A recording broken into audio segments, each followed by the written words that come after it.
தமிழர்களுக்கு எதிராக இலங்கையின் உள்நாட்டுப் போரின் இறுதி கட்டத்தில் இனப்படுகொலை இடம்பெறவில்லை என்ற நிலைப்பாட்டை இலங்கை கத்தோலிக்க ஆயர் பேரவை மறுபரிசீலனை செய்ய வேண்டும் என தமிழ் சட்டத்தரணிகள் பேரவை கோரிக்கை விடுத்துள்ளது.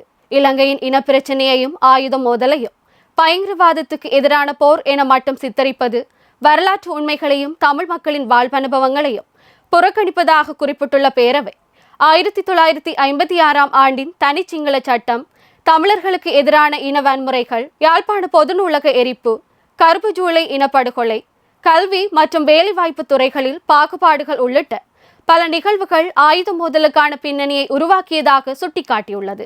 அத்துடன் 2009 ஆண்டு போரின் இறுதிக்கட்டத்தில் இடம்பெற்றதாக கூறப்படும் மனித உரிமை மீறல்கள், போர்க்குற்றங்கள் மற்றும் மனித குலத்திற்கு எதிரான குற்றச்சாட்டுகள் தொடர்பில் ஐக்கிய நாடுகள் சபை உள்ளிட்ட சர்வதேச அமைப்புகள் பலமுறை கவலை வெளியிட்டுள்ளதையும் பேரவை நினைவூட்டியுள்ளது. மன்னார் மறைமாவட்ட முன்னாள் ஆயர் அமரர் ராயப்பு யோசிப்பு முன்வைத்து சுமார் 1,46,000 தமிழ் மக்களின் நிலை குறித்த கேள்விக்கு இதுவரை நம்பகமான பதில் வழங்கப்படவில்லை என்றும் வடக்கு கிழக்கு ஆயர்கள் பேரவை 2022 ஆண்டு வெளியிட்ட அறிக்கையில் மே 18 தேதியை தமிழர் இனப்படுகொலை நினைவு நாள் என குறிப்பிட்டிருந்ததையும் பேரவை சுட்டிக்காட்டியுள்ளது.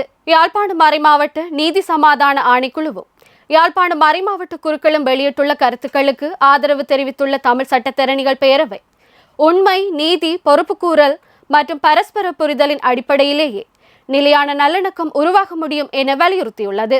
மேலும் தமிழ் மக்களின் வரலாற்று அனுபவங்களையும் துயரங்களையும் உள்ளடக்கிய சமநிலையான அணுகுமுறையை கத்தோலிக்க ஆயர் பேரவை ஏற்றுக்கொள்ள வேண்டும் என்றும் கேட்டுக்கொண்டுள்ளது.